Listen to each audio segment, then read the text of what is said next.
آج کے اس دور میں عمومی دعوت، یہ دعوت و تبلیغ کے نام سے کام شروع ہے۔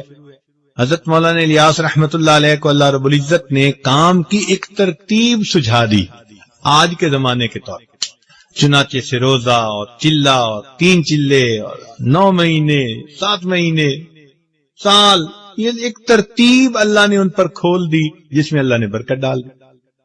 چنانچہ آج عمومی دعوت کا کام اس طرح سے ہو رہا ہے امت کے اندر، لیکن دعوت کو اس میں محصور نہیں کر دینا چاہیے۔ بات سمجھ رہے ہیں؟ مثال کے طور پر ایک صاحب مجھے کہنے لگے جی آپ کے شیخ بھی کبھی اللہ کے راستے میں نکلے ہیں؟ میں نے کہا بھئی وہ تو ہر وقت ہی سفر کرتے رہتے ہیں، ان کا تو گھر کا قیام تھوڑا اور باہر کا سفر زیادہ۔ نہیں میں پوچھ رہا ہوں اللہ کے راستے میں کبھی نکلے ہیں؟ میں نے پوچھا اللہ کے راستے سے کیا مراد لے رہے ہو؟ کہنے لگا یہ جو جماعت کی ترتیب ہے تو یہ غلطی ہے، کیونکہ حدیث پاک میں نبی علیہ السلام نے ارشاد فرمایا من خرج فی طلب العلم، جو شخص علم کی طلب میں گھر سے نکلتا ہے فہو فی سبیل اللہ، وہ اللہ کے راستے میں ہوتا ہے۔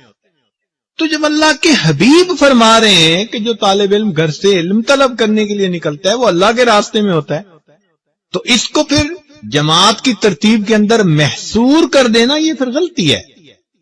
یہ اکابر کی غلطی نہیں، یہ اس بندے کی غلطی ہے۔ تو یہ نئے ٹوٹرو ہوتے ہیں نا، رنگ روٹ، پھر اس قسم کی باتیں وہ کرتے ہیں کہ وہ سمجھتے ہیں کہ بس اس ترتیب سے کام کرو گے تو یہ اللہ کا راستہ۔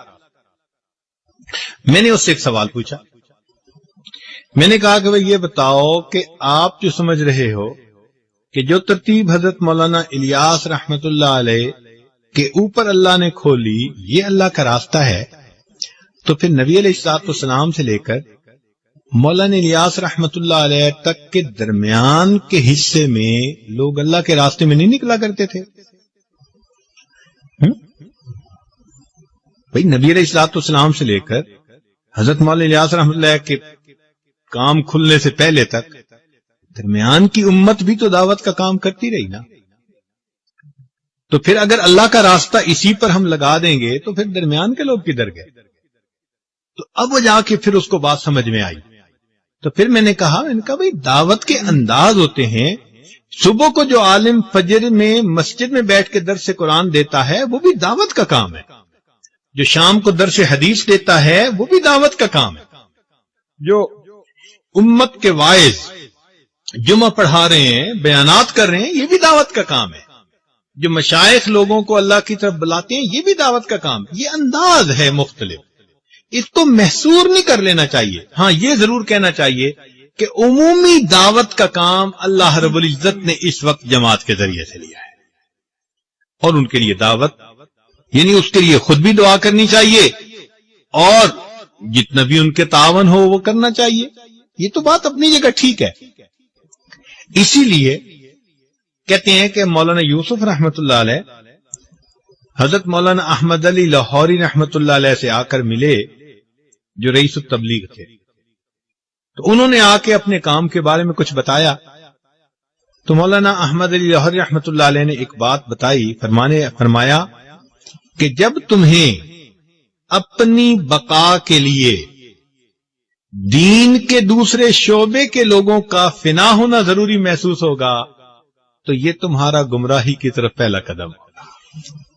جب تمہیں اپنی بقا کے لیے دوسرے شعبوں میں کام کرنے والے لوگوں کا فنا ہونا ضروری، تو اس لیے یہ بھی ایک غلط فہمی ہے کہ انسان یہ سمجھے کہ بس صرف یہ ایک دین کا کام ہے، مدارس والے دین کا کام کر رہے ہیں، اور یہ ترتیب نبی علیہ السلام سے چلی، اصحاب صفہ سے چلی اور آج تک چل رہی ہے۔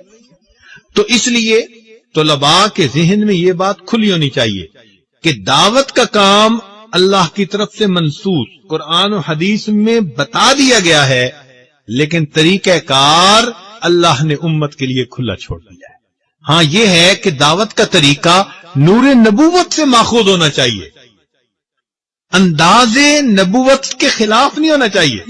اب جیسے ایک بندہ آ جائے جی میں ٹی وی پہ آ کر دین کی دعوت کا کام کروں گا، تو بھائی یہ چونکہ نبی علیہ السلام کے طریقے کے خلاف ہے، اس لیے اس میں نور نہیں، اس میں ظلمت ہوگی. بات سمجھ رہے ہیں نا؟ تو طریقہ کار ہر وہ ٹھیک ہوگا جو نور نبوت سے ماخوذ ہوگا، مگر اللہ نے اس کو کھول دیا. تو الحمدللہ اس وقت پوری دنیا کے اندر اس جماعت کے ذریعے سے اللہ تعالیٰ دین کا کام کروا رہے ہیں. ہماری دن رات کی دعائیں ہمارے ان بھائیوں کے لیے ہیں. اللہ تعالیٰ ان کی محنتوں کو قبول فرمائے اور ہمیں بھی اللہ تعالیٰ اس ترتیب پر چلنے کی توفیق عطا فرمائے.